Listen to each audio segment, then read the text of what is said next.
Good evening. My name is Clotie Hammonds, and I am the creative director of Emancipation Arts.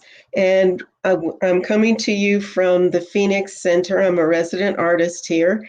And we are continuing our observance of the 25th annual Emancipation Marathon, which honors the victims of American chattel slavery, the African victims of American chattel slavery.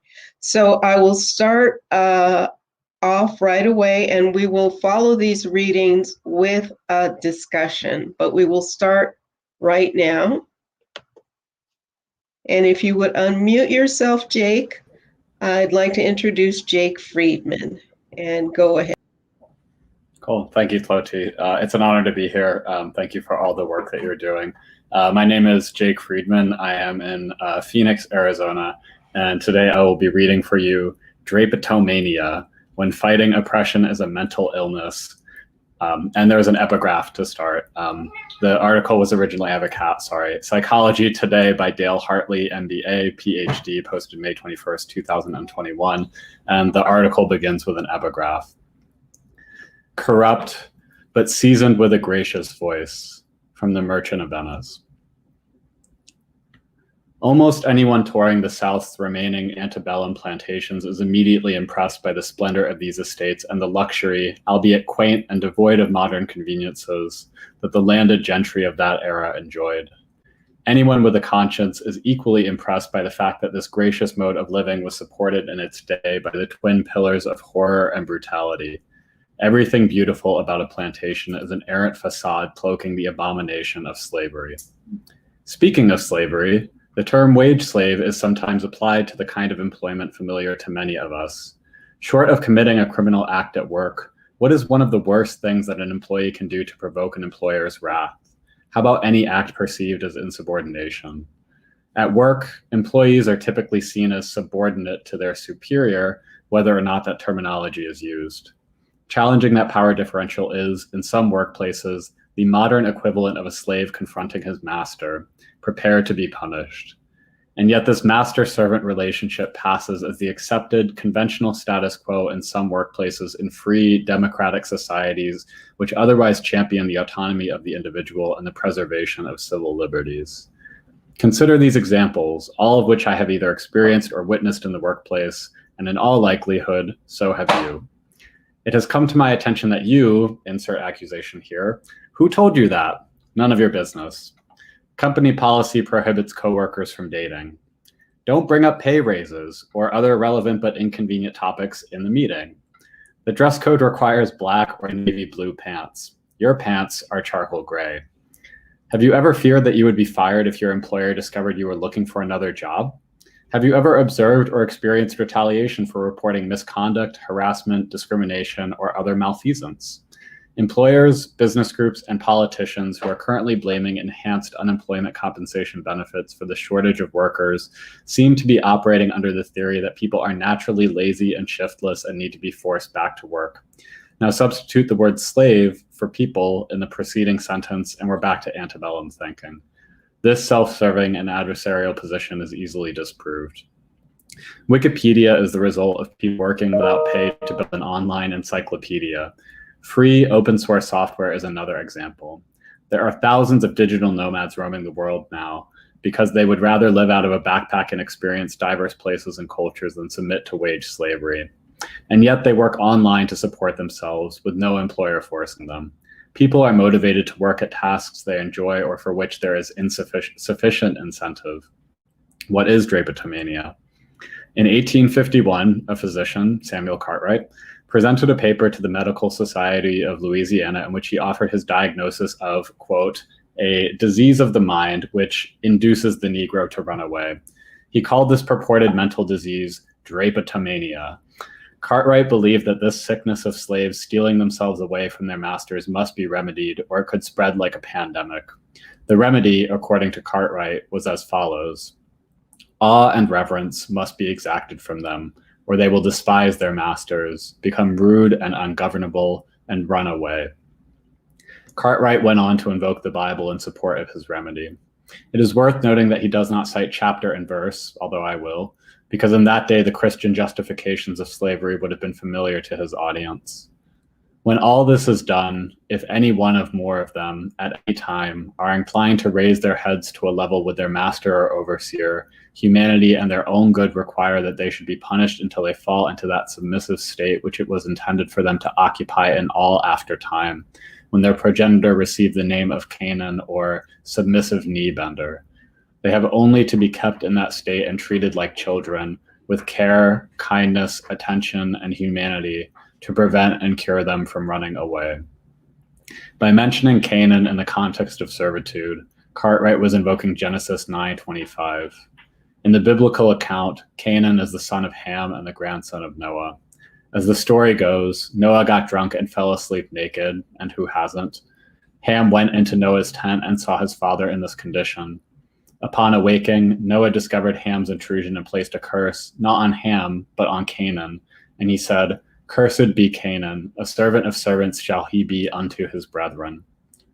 Genesis does not specify the race of Noah, Ham, or Canaan, so imputing Noah's curse to the black race requires massively jumping to a conclusion. The punishment does not fit the offense, if walking in on one's naked father even merits retribution. Noah, apparently still drunk or a sadistic jerk, cursed Canaan for a peccadillo committed by Ham. Even a preschooler knows that he or she shouldn't be punished for someone else's behavior. Finally, the idea of placing a curse on someone was absurd even in Cartwright's day. Could Jefferson Davis place a curse on Lincoln and thereby win the Civil War? No one learned enough to read Cartwright's Drapetomania paper would likely have been foolish enough to believe in curses. And yet Cartwright asserted this biblical curse as factual in his pseudo-scientific paper. Dysasthenia Ethiopica. Cartwright also purported to diagnose another ailment peculiar to Negroes, which he called Dysasthenia Ethiopica. These, according to him, are its symptoms. They are apt to do much mischief, which appears as if intentional, but is mostly owing to the stupidness of mind and insensibility of the nerves induced by the disease. Thus, they break, waste, and destroy everything they handle, abuse horses and cattle, tear, burn, or rend their own clothing, and, paying no attention to the rights of property, steal others to replace what they have destroyed. They wander about at night and keep in a half-nodding sleep during the day. They slight their work, cut up corn, cane, cotton, or tobacco when hoeing it, as if for pure mischief.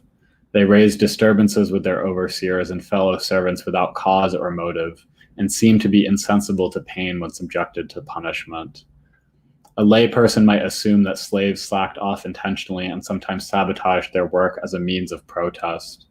Cartwright, however, assures us that restlessness, carelessness, and recalcitrance among blacks in bondage could only be the result of mental illness.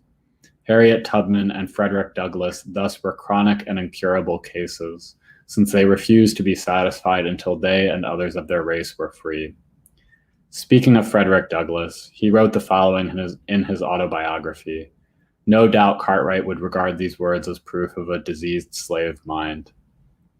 There were 4 slaves of us in the kitchen, my sister Eliza, my aunt Priscilla, Henny, and myself, and we were allowed less than half a bushel of cornmeal per week and very little else, either in shape of meat or vegetables. It was not enough for us to subsist upon.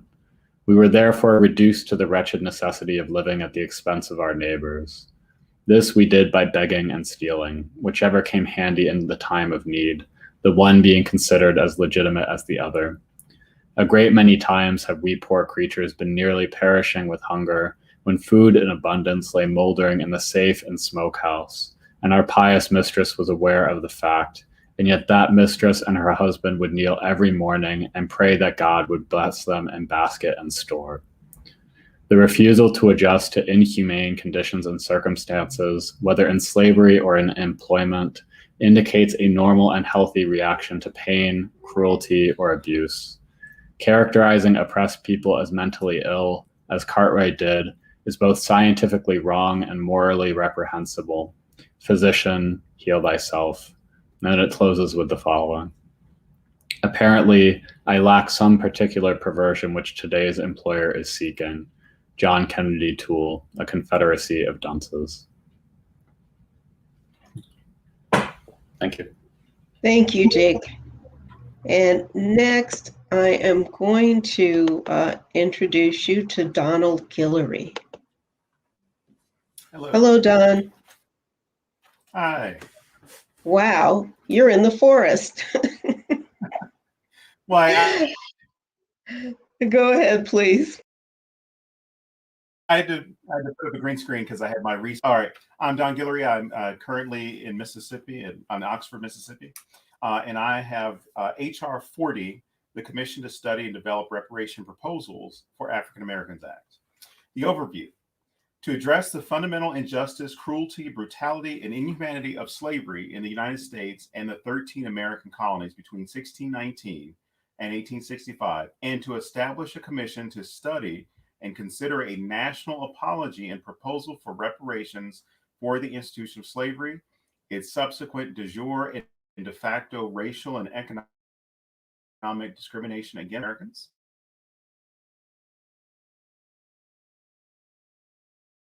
and the impact of these on appropriate remedies and for other purposes.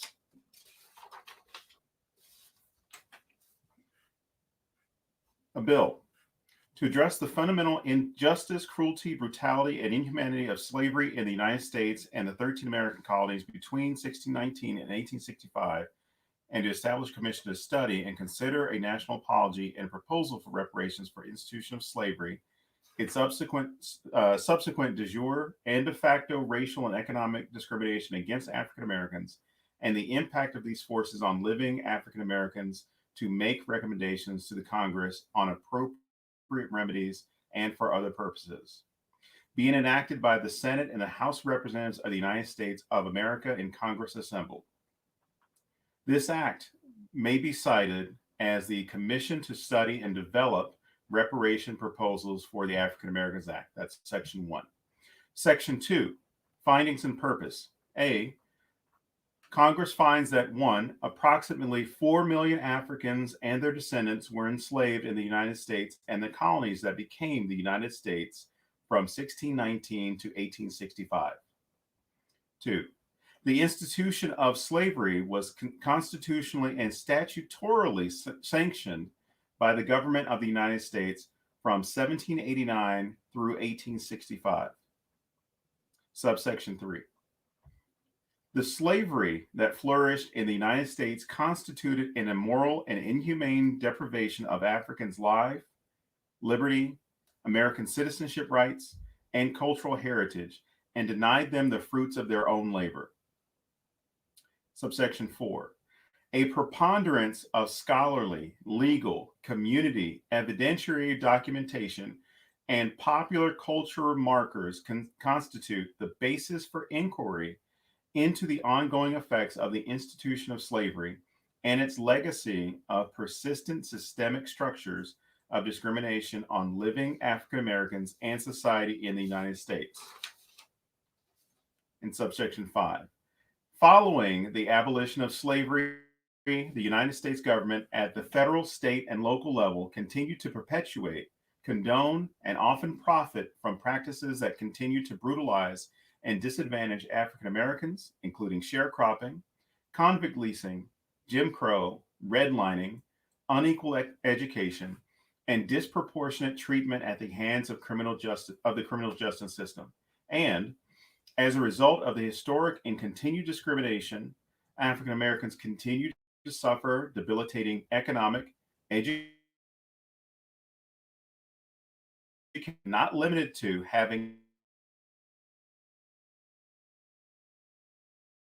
nearly 1 million white unemployment rate, and an average of less than 1/16 of the wealth of white families, a disparity which has worsened, not improved over time. Purpose. The purpose of this act is to establish a commission to study and develop reparation proposals for African Americans as a result of the institution of slavery, including both the transatlantic and domestic trade, which existed from 1565 in colonial Florida and from 1619 through 1865 within the other colonies that became the United States, and which included the federal and state governments which constitutionally and statutorily supported the institution of slavery. The de jure and de facto discrimination against freed slaves and their descendants from the end of the Civil War to the present, including economic, political, educational, and social discrimination. The lingering negative effects of the institution of slavery and the discrimination described Americans and on society in the United States. The manner in which textual and digital instructional resources and technologies are being used to deny the inhumanity of slavery and the crime against humanity of people of African descent in the United States. The role of Northern complicity in the Southern-based institution of slavery. The direct benefits of societal institutions, public and private, including higher education, corporations, religious, and associational.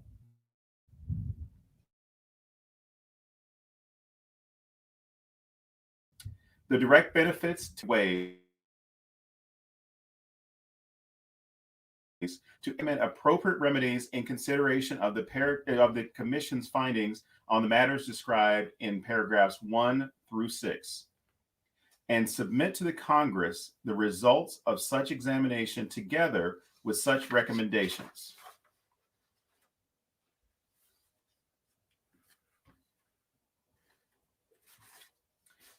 And section 3, establishment and duties. There is established the Commission to study and develop reparation proposals for African Americans, herein in this act referred to as the Commission. Duties. The Commission shall perform all the following: file and synthesize the relevant corpus of evidentiary documentation of the institution of slavery which existed within the United States and the colonies that became the United States from 1619 through 1865. The Commission's documentation and examination shall include, but not be limited to, the facts related to the capture and procurement of Africans, the transport of Africans to the United States and the colonies that became the United States for the purpose of enslavement, including their treatment during transport, the sale and acquisition of Africans as chattel property in the interstate and intrastate commerce, the sale and acquisition, the treatment of African slaves in the colonies and the United States, including the deprivation of their freedom, exploitation of their labor, the destruction of their culture, language, religion, and families, and the extensive denial of humanity, sexual abuse, and chattelization of persons. The role which the federal and state governments of the United States supported the institution of slavery in constitutional and statutory provisions, including the extent to which such governments prevented, opposed, or restricted efforts of formerly enslaved Africans and their descendants to repatriate to their homeland. The federal and state laws that discriminated against formerly enslaved Africans and their descendants who were deemed United States citizens from 1868 to the present. The other forms of discrimination in the public and private sectors against freed African slaves and their descendants who were deemed United States citizens from 1868 to the present, including redlining, educational funding discrepancies, and predatory financial practices. The lingering negative effects of the institution of slavery and the matters described in paragraphs 1 through 6 on living African Americans and on society in the United States. Recommend appropriate ways to educate the American public of the Commission's findings.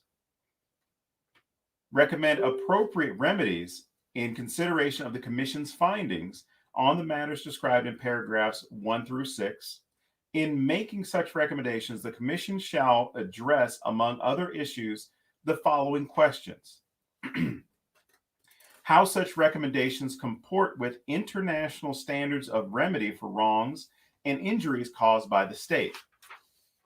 that include full reparations and special measures as understood by various relevant international protocols and findings.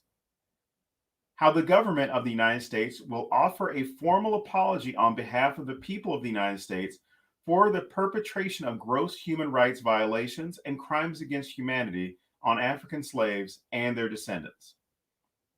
How federal laws and policies that continue to disproportionately and negatively affect African Americans as a group, and those that perpetuate the lingering effects, how the injuries resulting from matters described in paragraphs 1 through 6 can be reversed, and provide appropriate policies, programs, projects, and recommendations for the purpose of reversing the injuries. How, in consideration of the Commission's findings, any form of compensation to the descendants of enslaved Africans is calculated. What form of compensation should be awarded, through what instrumentalities, and who should be such compensation. How, in consideration of the Commission's findings, any other forms of rehabilitation or restitution to African descendants is warranted, and what the form and scope of those measures should take. Report to the Congress. The Commission shall submit a written report of its findings and recommendations to the Congress not later than the date, which is 1 year after the date of the first meeting of the Commission held pursuant to Section 4C. Section 4, Membership. The number of an appointment. The Commission shall be composed of 13 members who shall be appointed within 90 days after the date of enactment of this act as follows. 3 members shall be appointed by the President. 3 members shall be appointed by the Speaker of the House of Representatives. 1 member. 6 members shall be selected from the major civil society and reparations organizations that have historically championed the cause of reparatory justice. All members of the Commission shall be persons who are especially qualified to serve on the Commission by virtue of their education, training, activism, or experience, particularly in the field of African American studies and reparatory justice. Terms. The term of office for members shall be for the life of the Commission. A vacancy in the Commission shall not affect the powers of the Commission and shall be filled in the same manner in which the original appointment was made. First meeting.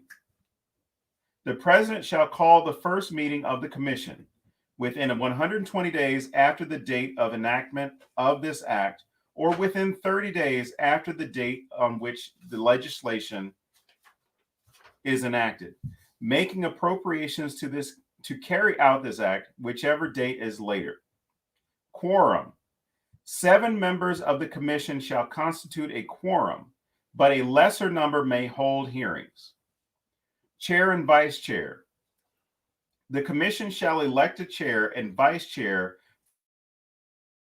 from among its members. The term of office of each shall be for the life of the Commission. Compensation. Except as provided in paragraph 2, each member of the Commission shall receive compensation at the daily equivalent of the annual rate of basic pay payable for GS 18 of the General Schedule under Section 5332 of Title V, United States Code, for each day, including travel time, during which he or she is engaged in the actual performance of duties. The Commission who is at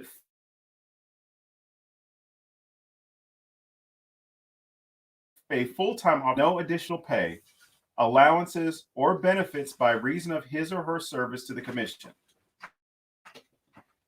All members of the Commission shall be reimbursed for travel, subsistence, and other necessary expenses incurred by them in the performance of their duties to the extent authorized by Chapter 57 of Title V, United States Code.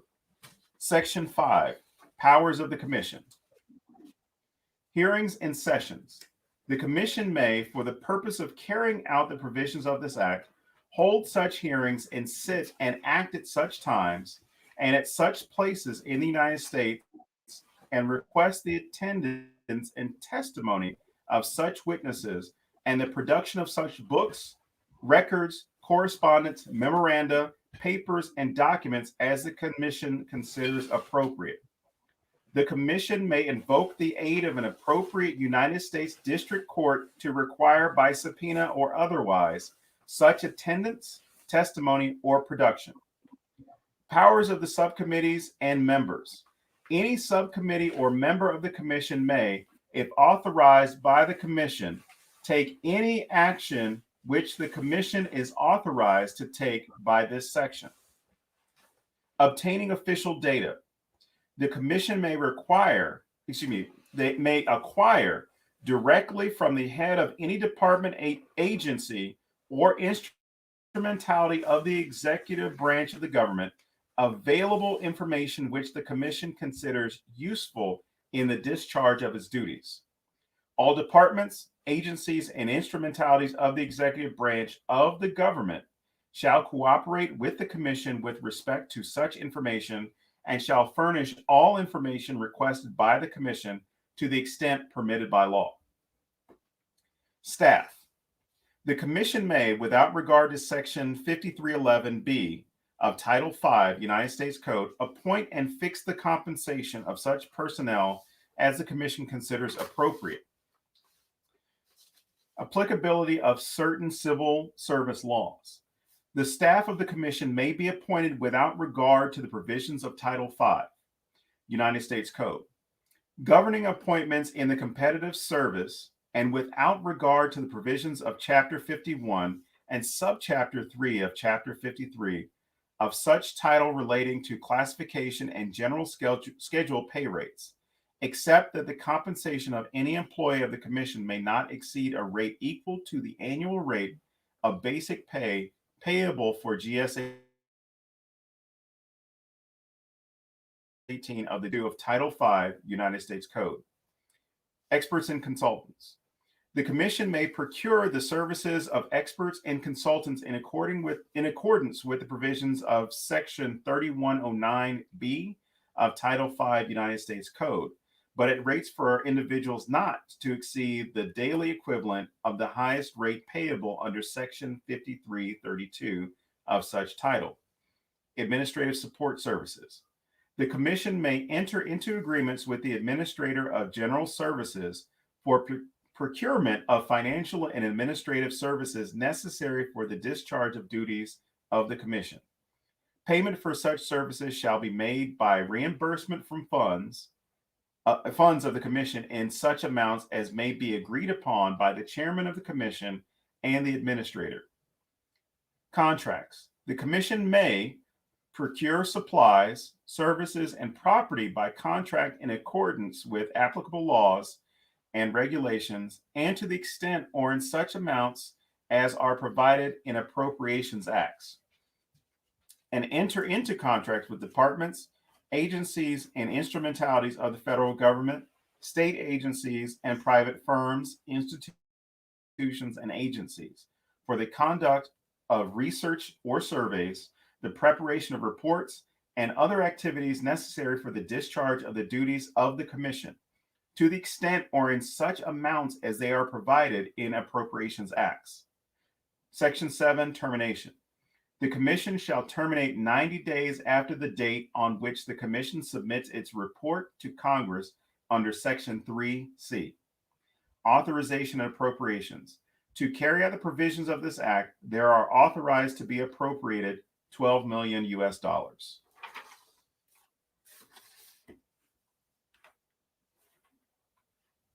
Thank you, Donald. Thank you. I almost jumped in because you were cutting out on us quite a bit. So for everyone, I will post this tomorrow so you can read the parts that you missed. And we are going to go to our next reader. And I really appreciate him rushing home and getting into the broadcast room. And it looks like Pharrell is having his dinner. Hello, Pharrell. It's good to see you. Thank you so much. And whenever you're ready, please just tell us your name and where you're at and jump in. And you need to unmute.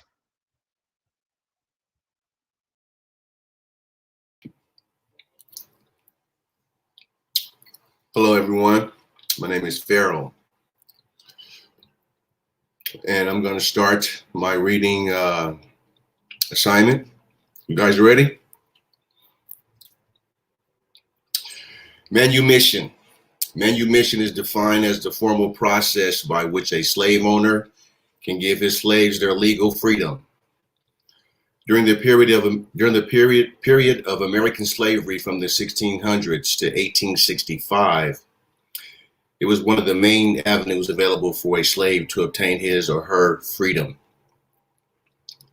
This legal or formal release from bondage was one of the most employed employed methods available to free African Americans within the American judicial system. Slave owners used the promise of manumission to ensure their slaves' obedience and often rewarded faithful servitude with manumission. Manumission evolved from a liberal legal interpretation to a process designed to remove freed African Americans from a slave-owning society. Early manumission. Within the 7th century, manumission was employed liberally throughout the American slave-owning communities. It usually involved both African Americans and Native Americans who were used as slaves on a plantation or farms and settlement along the Atlantic coast. Slave owners used manumission to reward the servitude of the slaves with no restrictions issued by colonial courts or governments. Closer to the 18th century, governments, particularly in the American South, began to make requirements regulating the liberation of slaves, their role in the community. In Virginia, both African American and Native American slaves could receive their freedom through manumission, but they could not obtain white settlers as indentured servants during the course of their freedom. They could, however, obtain their own African American or Native American as slaves. In Maryland, the slave owner could grant a slave's manumission through a verbal order or promise. This form of manumission exposed another reason for the legal liberation of slaves, which was the abandonment of elderly and weak slaves into colonial society. Colonial governments moved to require additional restrictions on manumissions by the making liberation as more of complex matter within the courts. By 1752, Maryland outlawed the granting of manumission through a simple promise or a last will and testament. In a number of Southern colonies, the rewarding of manumission status was defined as a reward of service to the slave master. Within the court system, the terms faithful or meritorious service were used as the main legal reason for granting manumission. A slave's obedience was a major factor in this legal determination for the granting of his freedom. Faithful service was used to reward a particular slave for many years of service to a master and his family. Meritorious service was a reward for a particular act performed by the slave to his or her master. No restrictions were placed on granting the manumission by the court. In 17th century North Carolina, manumission was handled by the county courts, which was the lowest level of judicial court within the colony. These words would be officered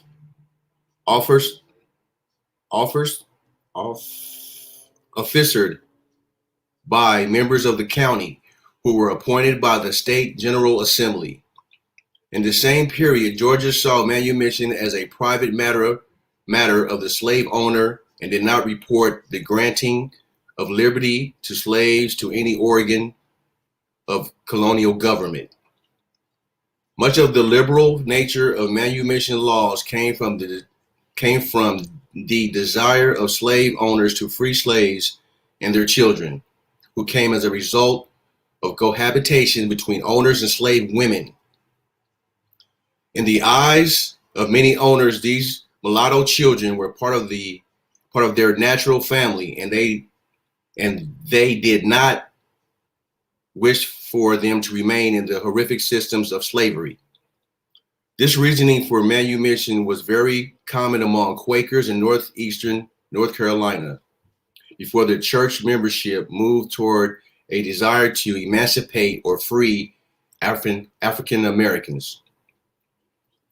Thomas Day, 1801 through 1861, a cabinet maker, was born as a free person of color in Dinwiddie County, Virginia in 1801. Day's father, John, was also a cabinet maker by trade, who plied his work in the Petersburg furniture industry in the 1700s. Oral family tradition stated that John Day was an illegitimate son of white South Carolina plantation mistress and her coachman. The woman went to Quaker community in North Carolina to give birth and left funds to educate and train the boy as a skilled craftsman.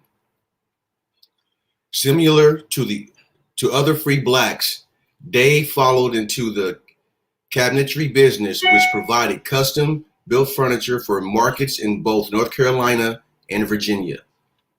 Because he was never raised as a slave, Day and his relatives operated with reservation in the white communities within the Tidewater regions. By 1823, Day had appeared in Milton, North Carolina by the age of 26. Day had acquired enough funds to purchase property for his furniture business. In 1830, Day traveled to Virginia to marry Aquilla Wilson, another free African American slave. He could not re-enter North Carolina due to the new law preventing the immigration of free persons of color. Day appealed to the North Carolina General Assembly, and a special act was passed to allow him and his bride to re-enter the state because of the signatures of 61 white citizens, including a former North Carolina governor and legislator. Day became a member of the local white church and white society, and remained so until his death in 1861.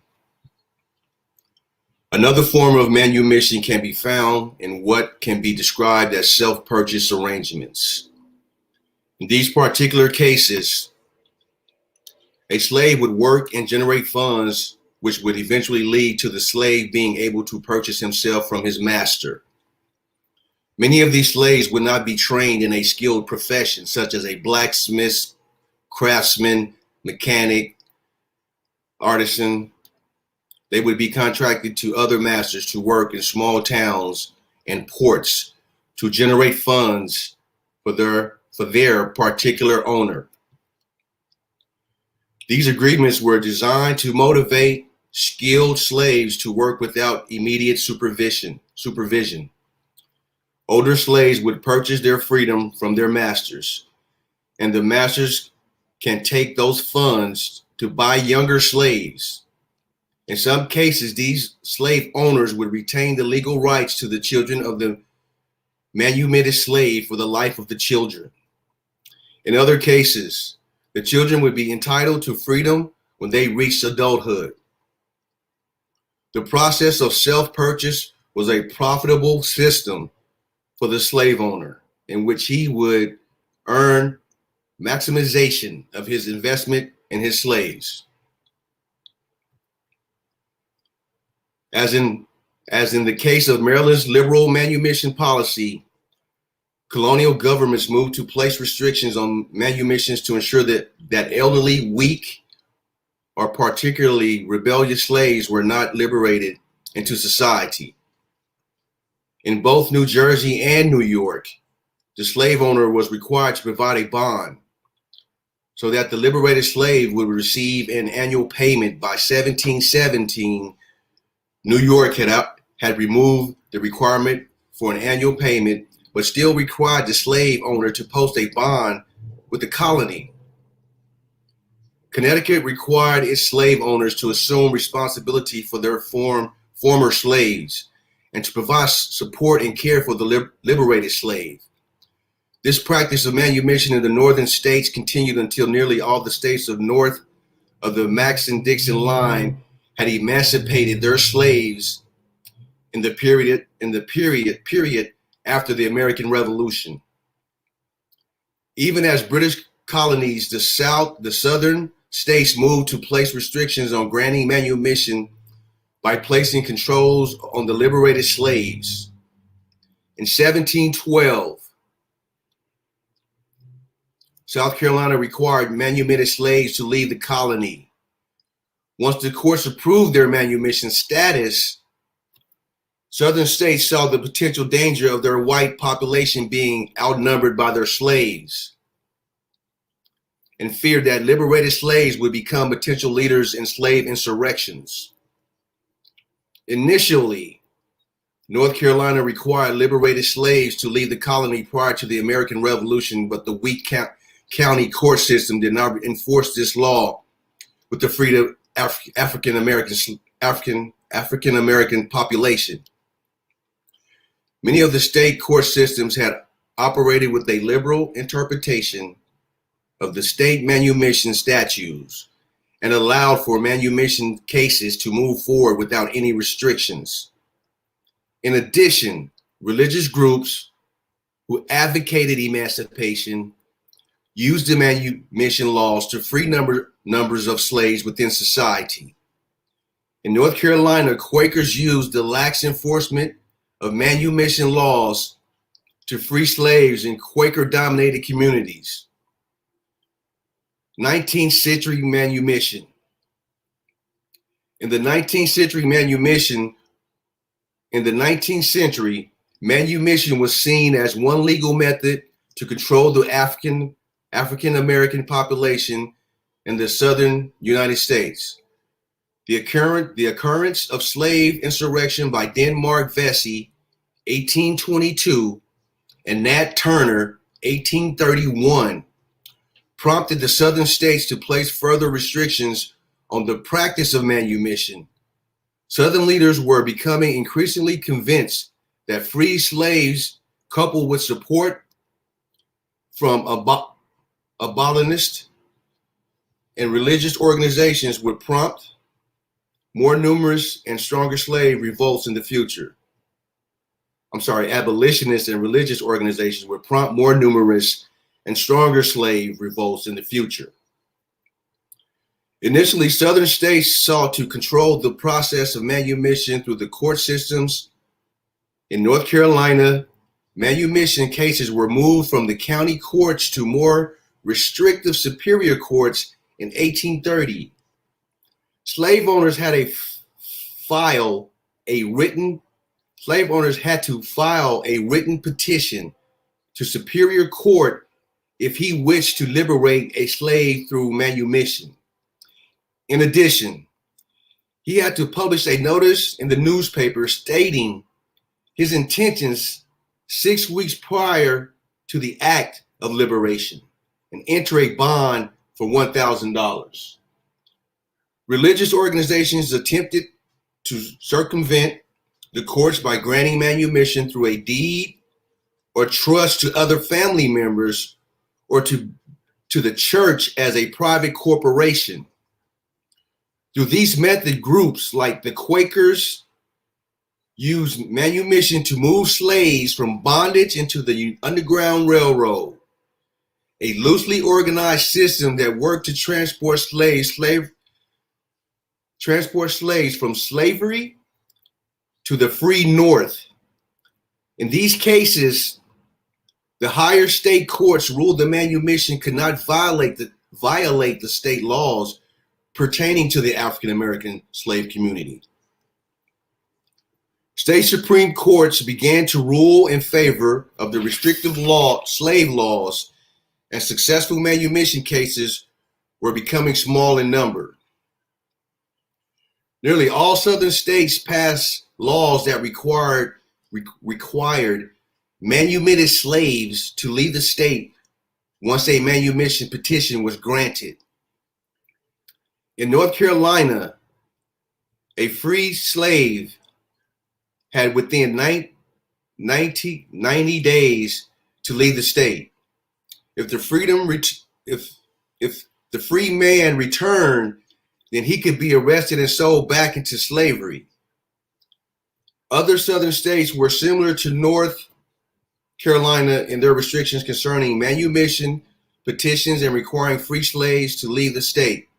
For example, Louisiana required its slave owners to post a bond of $150 to transport the manumitted slave back to Africa in 1852.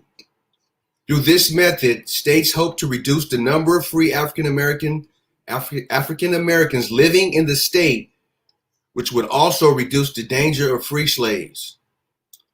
Leading a revolt against the civil authority, the Denmark Vesey insurrection was planned and executed by free African Americans living in Charleston, South Carolina, and states sought to prevent that kind of revolt from happening again within their societies.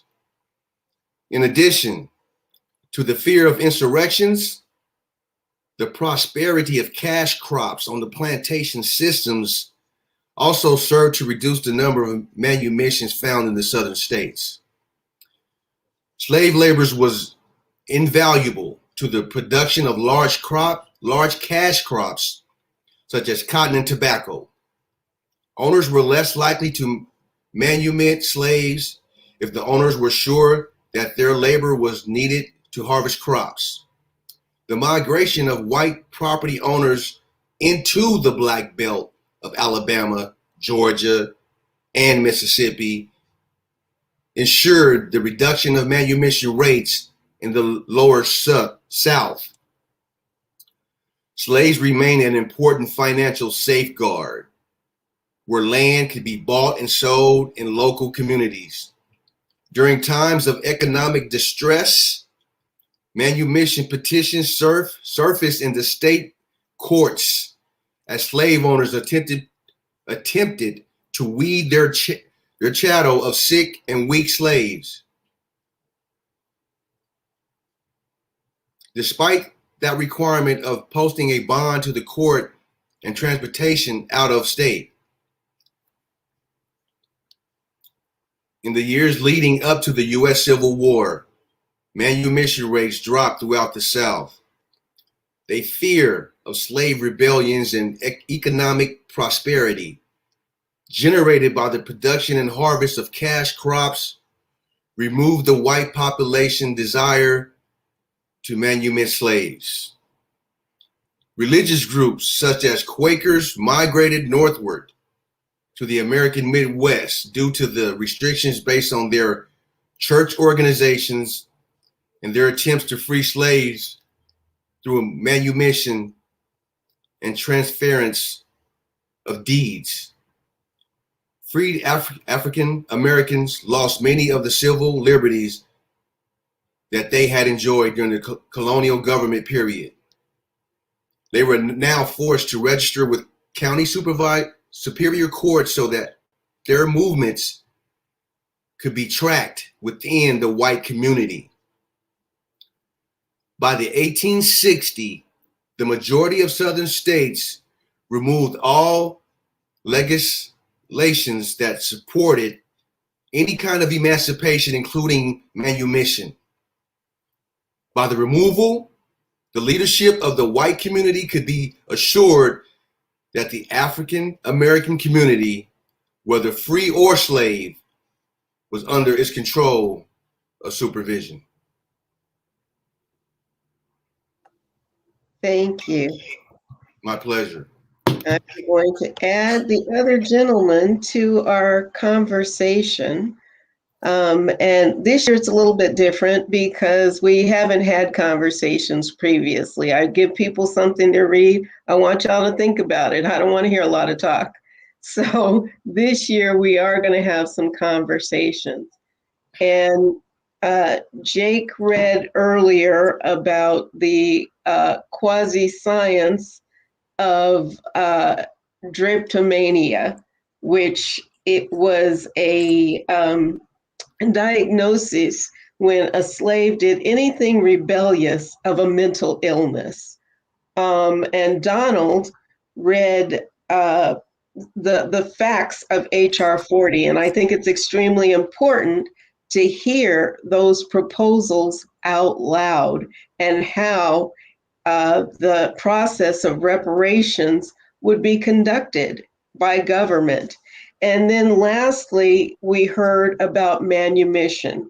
And not often that educators discuss manumission. And so there is a huge gap in what people learn about routes out of enslavement. And so I'm going to start with that concept right now about the routes that individuals took to free themselves. As a child, I could not understand why anyone would stay in slavery. I mean, I watch Westerns on television, and I used to think to myself, why don't you just kill those folks? Why don't you just leave there, take them horses and, do whatever you got to do? Well, now, obviously, it was not that easy. And Donald, I'm going to start with you. And the concept of manumission, if one can imagine having to purchase a family member, and obviously the exchange rate was not then what it is today. And so if you had a family member with an assessed value of $150, it could take an extremely long time to free that individual. And so if you would give your thoughts a little bit on what that would be like. I mean, if you were a free person working to manumit your spouse that was not free, that kept you in a sort of bondage. Oh, most definitely. And even if you talk about the exchange rate itself, just for anybody who's watching, so they get an understanding of this, the average price of an enslaved person by 1860 was about $1,000, $1,100 as far as that period. Adjusted for inflation, you're talking about $42,000. So even if it was just a few hundred dollars, that's still a point to where I think average wage were like $20 a month, $15, $20 a month. So you got to think about everything that you need to do in order to free someone and have a living. Have a living of your own. And then you have states like Virginia that did pass laws that said manumitted slaves, whether they self-manumitted, whether they, as far as earning their way out, whether they were manumitted by death, they were freed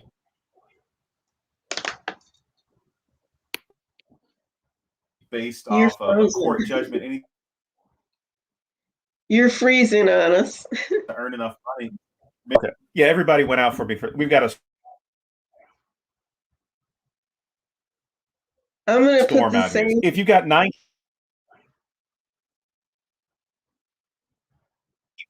I'm going to put the same question to Jake. If you can imagine working, and I'm sure it would have been some form of physical labor. Yeah. If you can imagine working simply to be with a family member. Yeah, I mean, I think the thought that occurs to me is sort of like even this idea of manumission as, you know, and I don't really know a lot about the topic historically, right, outside of kind of what we've talked about here, but like and this isn't even like an imagination of that feeling, right? Like I cannot imagine what it would be like to be working one's whole life to free one's loved ones, right, at that wage, like as many gigs as one can get, right? So, but even this idea of manumission, like it seems to me is like, it's like, oh, here's some freedom, but it's like that doesn't really constitute freedom when the whole system is still in place, right? Like it actually is just serving to keep people in bondage and in a system, right? Even if somebody is removed sort of 1 degree from the system, the whole framework of the society is still in place to keep people trapped, right? And then kind of speaking to some of the things that Farrell was talking about in there with crossing lines and things like that, it's like, you know, are you then, what if there's better paying work in some other state, right? If you're going farther away, right? The South is like doubling down on all of these laws, right? You're trying to stay close to your family. And so, I mean, I feel like there's sort of, you know, different ways it was used. It seemed like the Quakers and the churches were kind of like using that, like finding a way to sort of bring people to freedom genuinely. But yeah, I don't know. Earl, if we can talk about also, because once again, many people do not realize that manumission was a part of the legal process. And so enslaved people very often were promised if they would stay with, their enslaver, when they died, they would be manumitted. And guess what? They weren't, because the enslaver had debts and they separated them and sold them and cast them about. But regionally, so many different places interpreted manumission differently. And I want to get your input, because we're going to roll up to this HR 40. We need to talk about that. I want to get your interpretation of when a person experienced a sense of freedom, and if you can imagine how deflated one might be with the realization that it was not really freedom.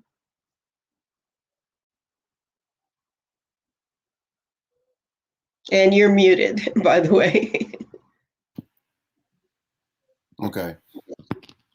So what was your question? So if you can imagine the huge letdown when someone would be manumitted, and they would probably have a sense of elation when manumission came, but the realization would set in, and what that would do to the individual, It would break how them. that might weigh on them. Yeah, it would break them. I mean, it would be traumatic and a major letdown, disappointment. Absolutely. No one likes to be lied to, and that's what it was, right? Basically. It was a lie, but as we saw with Drapetomania, lies were always embellished by religion or science, and those were things that enslaved people did not have. So it's very likely there would be an enormous sense of hopelessness. And Drapetomania is very much alive. If anybody, write this down. Charles Murray is currently being interviewed by conservative interviewers, and he's justifying the pay disparity and the financial disparities for Black people by saying, well, they're just not as intelligent as white people. So this is something that we all need to really pay attention to. And when the debates about HR 40 that should have happened, 20 years ago when Conyers first introduced the bill, when those debates begin, we will see more of those characterizations, but they'll be, dressed up in some kind of verbiage so that it won't sound like what it really is. And I'm going to ask each of you if you know where your legislators stand on HR 40. I don't, but I'm gonna find out. Okay. All right. All right. I know exactly where mine sit, and they're both. Oh, that's right. I know where you are. He's in Mississippi. Yeah. Oh, there you go. Okay. So yes. And how about you, Jake? Yeah, no, I don't. Okay. All right. Well, you're in Arizona, so that ought to give you a clue. They're still not celebrating Martin Luther King's Day as a national holiday out there, right, in Arizona? Oh no, we have been for quite some time. Yes, when the NFL threw down the gauntlet, that was like money. We can't lose that. So yeah, they have been doing it for quite some time. Oh, okay. I didn't know. Well, evidently the rest of the country doesn't know either. Yeah. Wow. But I want to make sure that everyone reads, the content of HR 40, because what it begins with is a committee to study. Okay. And we can't even get a committee to look at television insurrections. All right. A committee to study the effects of slavery and reparations. Okay. So when we talk about forming committees, okay, and obviously you want the most qualified people. And it lays it out very clearly who those people should be. But obviously, we are going to see massive pushback. And I want each of you to recommend how we can keep our strength in the face of that pushback. And I'm going to start with you, Jake. Yeah, it's a tough one to go first on.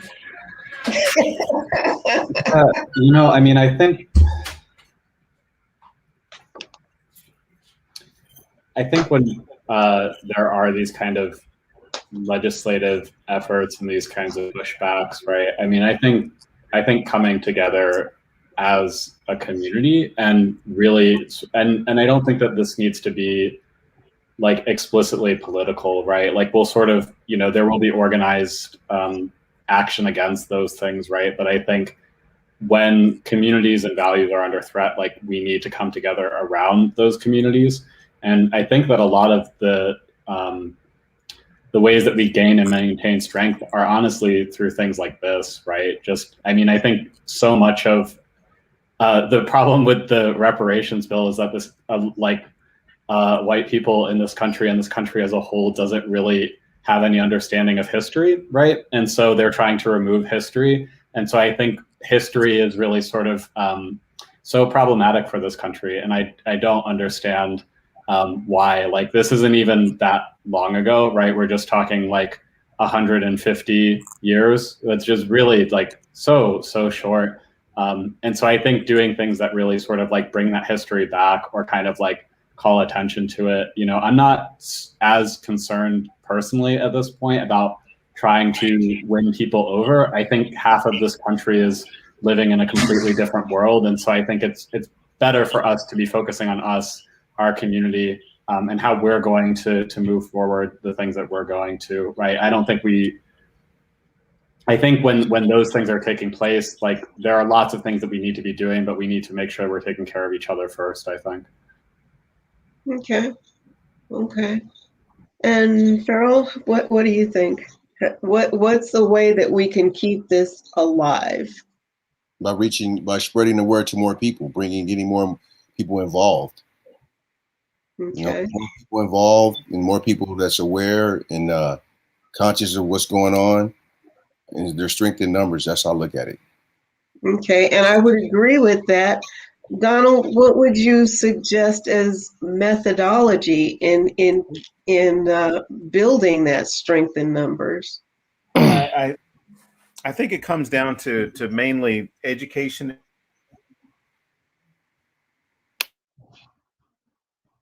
and then also because I think what a lot of people when they're opposed to it, it's an issue of misunderstanding what has taken place, but there's all of this on this now with this we're saying any number of things about what it is when that's not what the issue is. But I think it also involves a full we need to have a full audit of history in public schools. And I'm saying this as somebody who sat on one of those panels, one of those committees to redo the curriculum like 10 years ago to include more diverse voices, to be more inclusive with respect to race, ethnicity, nationality, LGBTQ studies. And it was clear from looking at the curriculum that had been offered in Arizona for decades that we were playing a massive amount of catch up because indigenous stories weren't included in the textbooks or in the lessons in the curriculum. There were not African American stories that were included.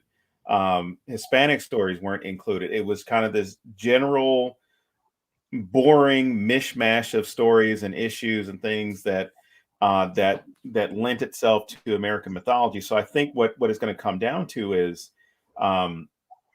getting more vocal and being more impactful with school curriculums to get people who may not have the opportunity to go to college or take certain classes in college to understand, things like nuance, or at least understand the depth of what the institution of slavery and enslavement meant to this country and still means to this country. I mean, I've got a plaque behind me. I try to get a better picture to put up. But this is something that the University of Mississippi, which was created to counter abolitionism, whether the university wants to acknowledge it now or not, it's in the frameworks of the university being built. The university was constructed and completed in 1848 with the express purpose of protecting slavery, because the slave owners did not want to send their sons to Ivy League schools anymore because abolitionism was taking root. So they started the university here to where they could still protect the institution of slavery. But it's only been in recent years that the university itself is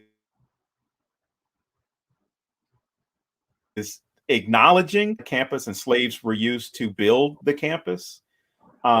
So from my own personal experience, it's been going better than I expected, because I'd lead tours on the campus, contextualizing the history of slavery based off the research of more senior historians. And the people that come onto the tours mainly are students, have some academics, some visitors from outside, and they all have the same reaction, which is, why has it been so long? Why has this been here so long? We haven't talked about it. Why haven't we experienced this? And why is it, and this is 2019, why is it in 2019 we're the first ones that have had this conversation about this? And I think that goes to, I can't remember, Jake or Pharrell was saying it earlier, but the whole idea of trying to suppress and bury the history or erase the history that's there, when not saying you should embrace the history, but you should be teaching the history as a point of, this is where we were, and we need to do something to rectify everything that's happened since then, as opposed to the argument of, that was way back then, it doesn't have any effect on now. So we don't need to talk about it. We need to talk about it. We need to do a lot more study. And, you know, even when it comes to HR 40, it's one of those things that's still mind-boggling that so much opposition has been placed to studying the effects of slavery, Jim Crow, and the failure of Reconstruction, or I should say the failure to implement Reconstruction. That so much of that has been ingrained in people in power to say, we're not going to do anything to, you know, study this. And I think what it really comes down to is probably the fear of maybe they do feel guilty that they participated in it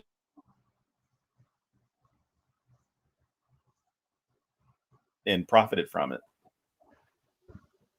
Because I've been doing the Emancipation Marathon for 25 years, I've heard all sorts of um, negative comments, like, why don't I put my energy into something else? Why am I focusing on, and how do I know that this is true? And a lot of study and research and so forth goes into doing an Emancipation Marathon. And also, I do need to say this, the way that I pick readers is that sometimes just in a conversation, I will hear something in that person, or the person will make a comment, and I really believe that there is a benefit to not just myself and the event, but to the individual, that they're looking for a way to be a part of what Pharrell was saying, a bigger picture. And so I'm really glad that you guys have chosen to be a part of this, what I call the marathon community. I am really, really glad about that. Now, very often when I talk about American chattel slavery, and I talk about it a lot, the conversation frequently is diverted to other groups. And one of the things that we need to insist on is that we're talking about this right now, okay? We are not talking about any other historic events or any other groups. We are talking about this particular thing right now. We may talk about those other things at some point in time because they did happen, but we must maintain our focus. And Pharrell, how do you maintain focus on important topics? If a 14-year-old young Black man came to you and said, I'm having a hard time focusing, what advice would you give him?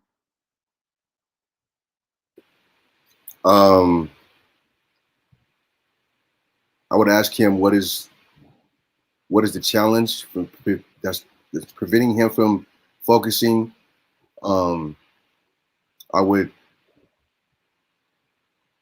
recommend that he find something of interest and or follow his passion.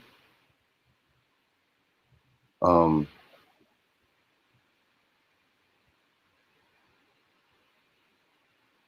else? Issues with focusing. I would try to find out. I would try to find out what's preventing him from staying focused. What do he think that's preventing him from staying focused? So much of the way the history of American chattel slavery is taught is that young people just want to get it over with. It frequently, there is a lot of ridicule that comes with it. And as Black people, we are stigmatized in this country anyway, okay? And even internationally.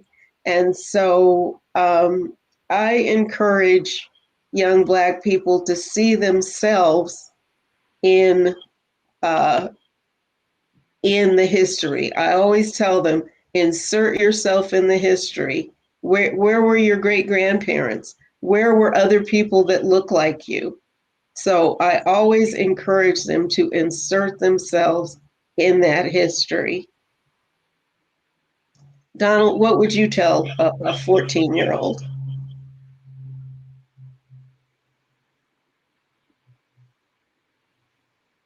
Donald's cute when he's frozen, I have to say. What would you tell a 14-year-old? Just like I would ask them, what is it that's your distraction?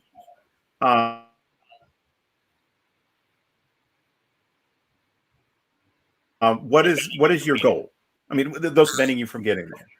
And when it comes to studying something, especially a painful part of history, one of the things that I always inform my students to think about, you say, Clotilde, this idea of putting yourself in that time period, in that era itself, to understand exactly what these people were going through. And the great danger that we often get into is, especially when we're talking about the history of chattel slavery, is dehumanizing the people that went through it, whether it's intentional or not. We sometimes do it when we talk about numbers, when we talk about, as far as numbers of people, and we generalize a lot of, and I'm guilty of it as well. So what I always, with that respect, I would just try and get them to understand, what is it that makes you you? Now think about, what is the thing that's making this person survive? What trials are they going through on a daily basis? To the point where, being out here, I'm not too far from the Mississippi Delta. I mean, it's like 30, 45 minutes and I'm there.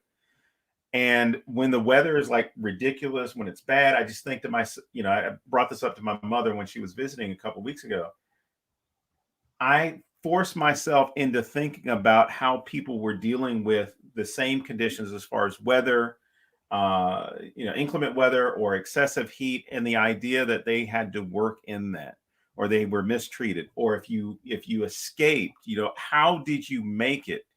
But then further on from that, and I don't mean to take it from another one historical period, but there's a connection. If you have something like that sprouts from the system of chattel slavery and the denigration of human beings to an incident like the Emmett Till murder, you start to question, what is it about the mentality of someone that goes from chattel slavery, racial supremacy, to there's freedom, but I still have my racial supremacy, to the point where they're so hell-bent on defending racial supremacy that they're willing to murder, torture, and brutalize a 14-year-old child. So it's one of those things that I would say is, as far as the distraction, is like, once you realize what's distracting you, you can then ignore that and then focus on this one thing. Because I think a lot of the things that we were talking about with respect to racial supremacy, chattel slavery, Jim Crow, any of those things, we get so distracted by the other stuff that's going on that we often don't think about, where we go from A to B to C to D, all the way to X, Y, and Z, with where all these issues are connected to each other. They're not separate from each other. And I think those distractions that come from different historical periods or historical events tend to make people think that they're not connected, or they're somehow not linked. When, just like with HR 40, with other attempts, other research, you start to see that there's a major and a massive connection between all of it. And the only way to address it is to study it and to actually educate people about it. Absolutely. Absolutely. And Jake, I'm going to pose this to you. I've suggested that, young people find a way into the narrative, and I've done community engagements with young people where I've actually helped them put themselves into that history, and they come away with it with a zeal for learning more. But the groups that I've been addressing have been Black. How do white people, um, actually gain some empathy and a desire to know more of real American history? Yeah, that is one of the questions, isn't it? Right. Yeah, I don't know, right? I mean, I think there's a lot to be said for, I think, it's almost, I think, kind of to go back to kind of what Donald was kind of talking about too, with everything being connected, and kind of like, I think trying to sort of work from the present back, I feel like sometimes in certain areas, like, especially with segregation, right? Like, you just don't necessarily see how other people live. Like, you don't get to sort of connect with people. And so you're kept in this space where you just have this really limited experience, or, you have this degree of privilege, right, that you take as normal in your own life. And so I think trying to call attention to those points of privileges that white people enjoy and don't even realize they benefit from.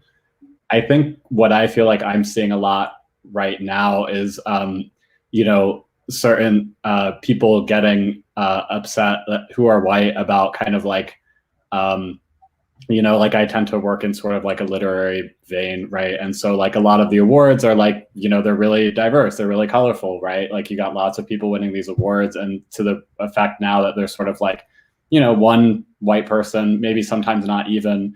And I feel like particularly among like older white folks, I see them sort of responding in this way that feels like, oh, I'm being discriminated against somehow, or like, oh, I'm not as competitive for these things. And I think, to me, that presents a moment where it's like, no, you mean like your privilege as a white person is not gaining you access into this. You mean that the field is sort of level, right?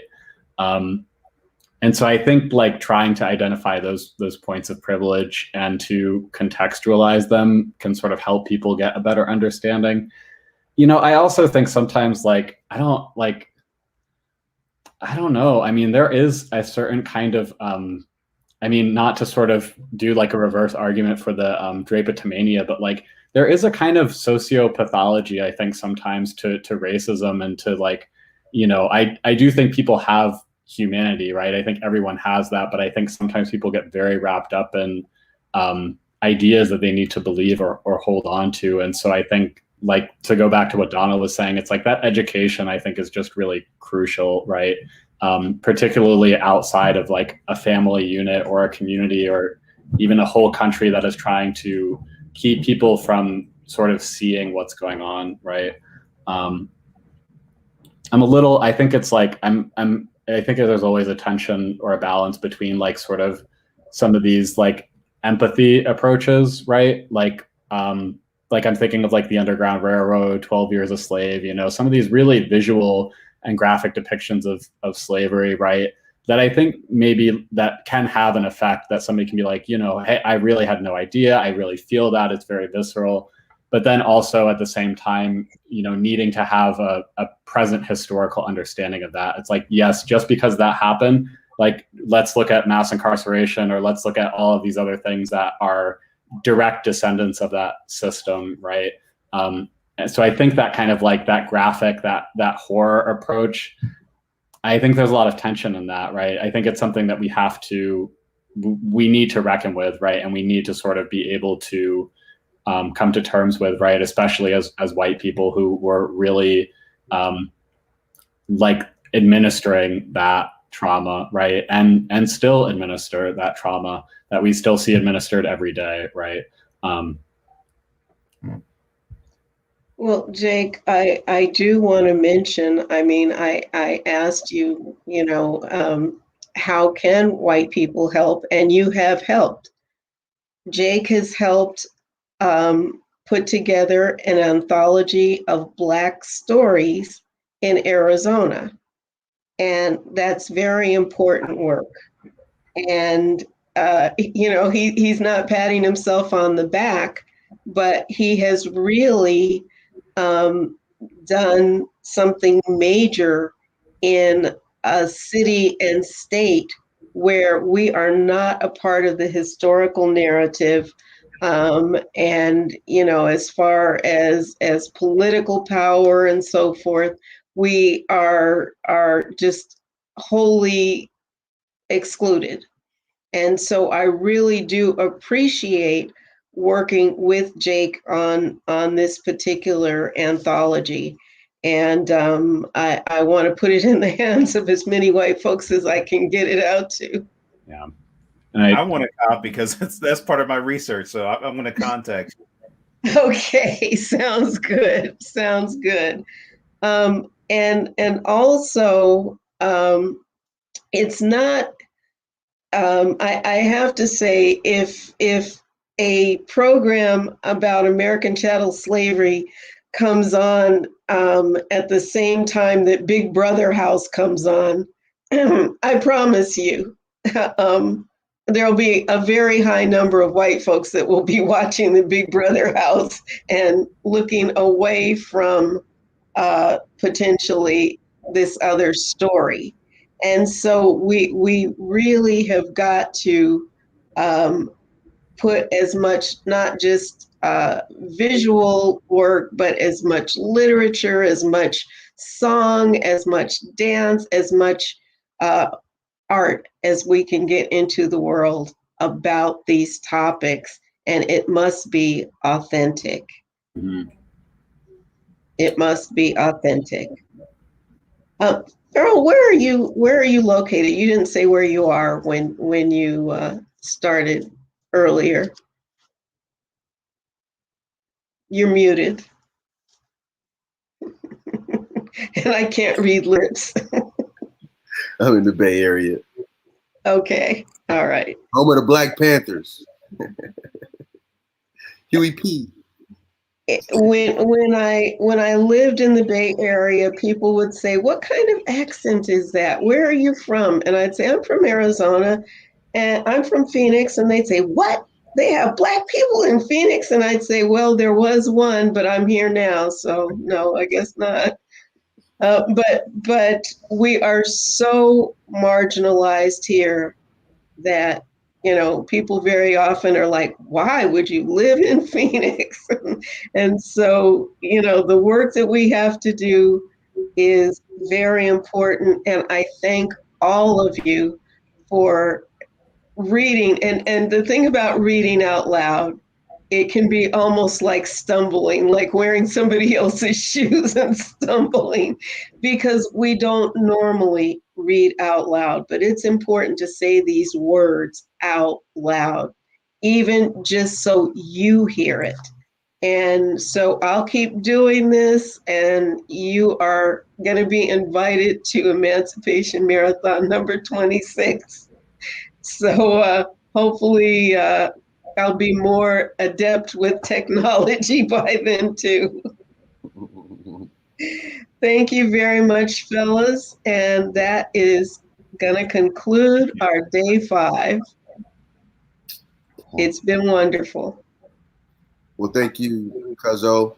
I appreciate what you're doing. Love you. Love your soul.